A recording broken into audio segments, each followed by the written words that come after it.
I wake up at 5 a.m., just before 5 a.m. every morning to clean poop.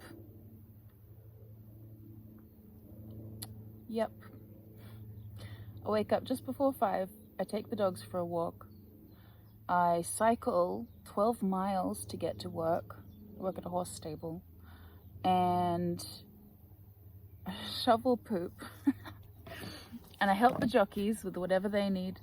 And I wipe the sweat off the horses. And then I cycle 12 miles to get home again. And then I walk the dogs again. And then I do whatever else I need to do.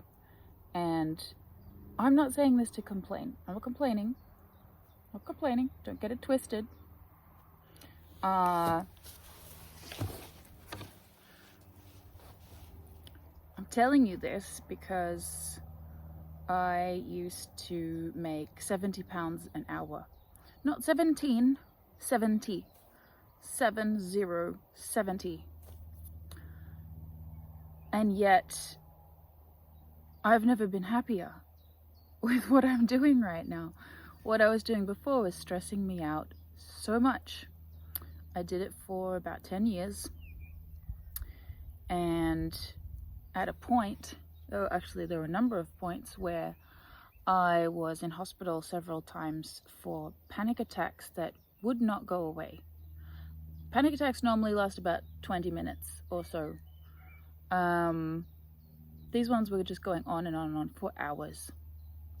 I had chronic migraines, and I ended up getting a tumor by the time I was 30. So that was in 2020. I got diagnosed with the tumor, and I don't know if you can see it. You can see the scar there. It was here in my salivary gland. So I've only got one salivary gland left now, so I get quite a dry mouth sometimes. I had to, too much information. They had to cut my ear off just about. It was hanging on just by a thread. So I've got that pixie ear, which I don't have on this side.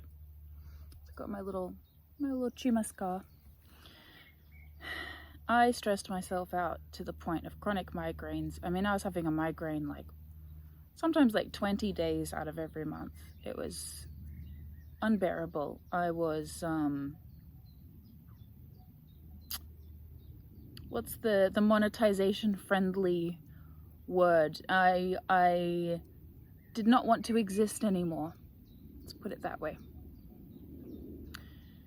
And I just got to a point where I didn't want to do it anymore. I couldn't do it anymore. And yet I kept clinging to it because this job was such a part of my identity. It was such a massive part of my identity that, don't mind I can't keep nail polish on my fingers because of what I do. It just chips off, so apologies. It was such a massive part of my identity that to let go of this job meant sort of having an identity crisis in a way. And I've really had to just be patient with myself through that, coach myself through that, and say to myself, look, I've come to the realization that, look, I'm not going to be able to just jump into another job that pays me that well.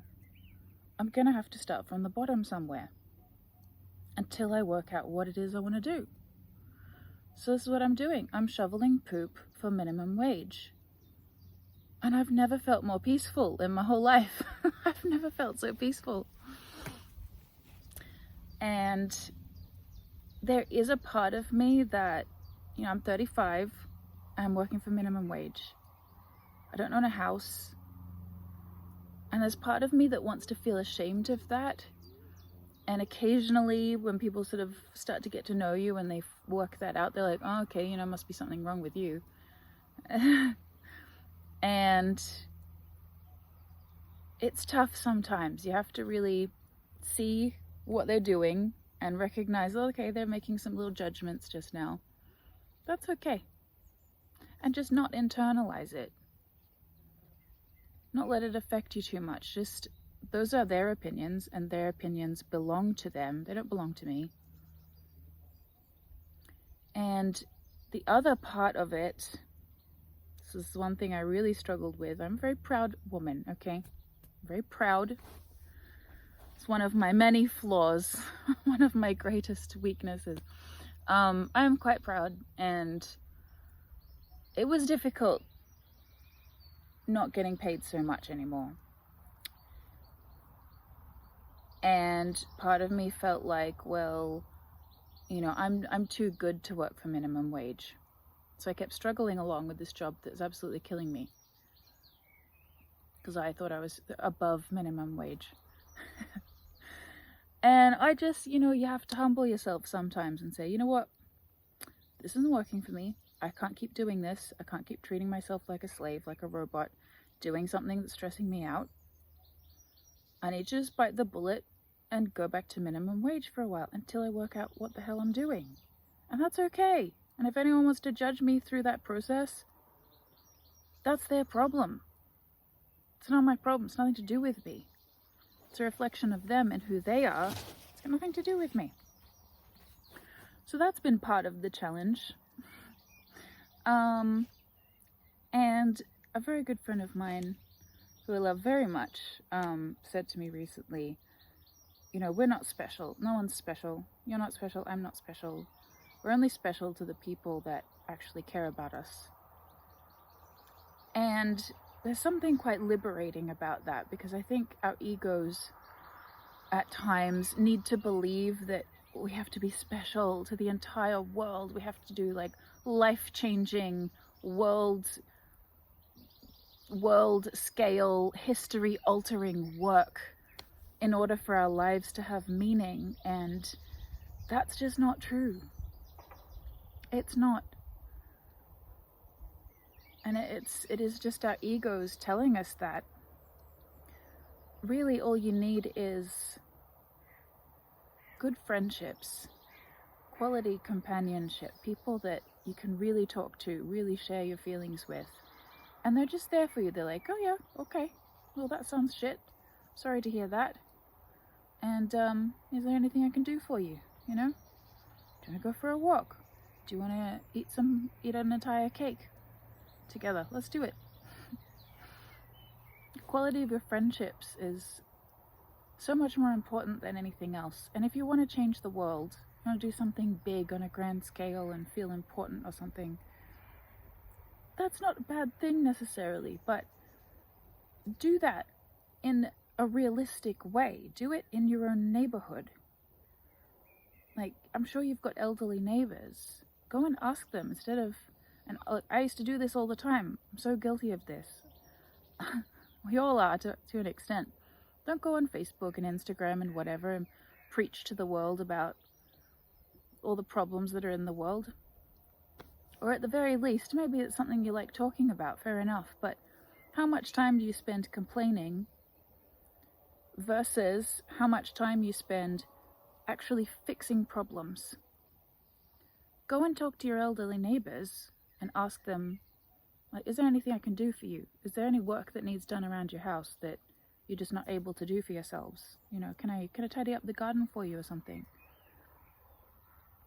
No, that it makes the biggest difference. That is special. That is meaningful. And when you can find joy and meaning in the simple things in life, shoveling shit out of a stable, for example, life becomes more peaceful, a lot less stressful, and more meaningful. It does. Because you're not worrying about, because you're not allowing your ego to control you anymore based on where you think you should be in life at your age. Oh, I should be married by now. I should have kids by now. Well, I don't. I should have a house by now. Well, I don't. Who cares? Do people judge me? Yeah, some people judge me. Who cares? Let them judge. all that does is reveal their character. That they are probably a very insecure person. They judge themselves very harshly, and therefore they judge other people very harshly. So just let it go. That's all I've got to say today. If you are in a similar position where you need to humble yourself a little bit, you know, take a minimum wage job to pay some bills, do it. Don't worry about your pride. Let it go, right? We're just trying to survive out here, okay? At this point, in this economy. All right. Bye.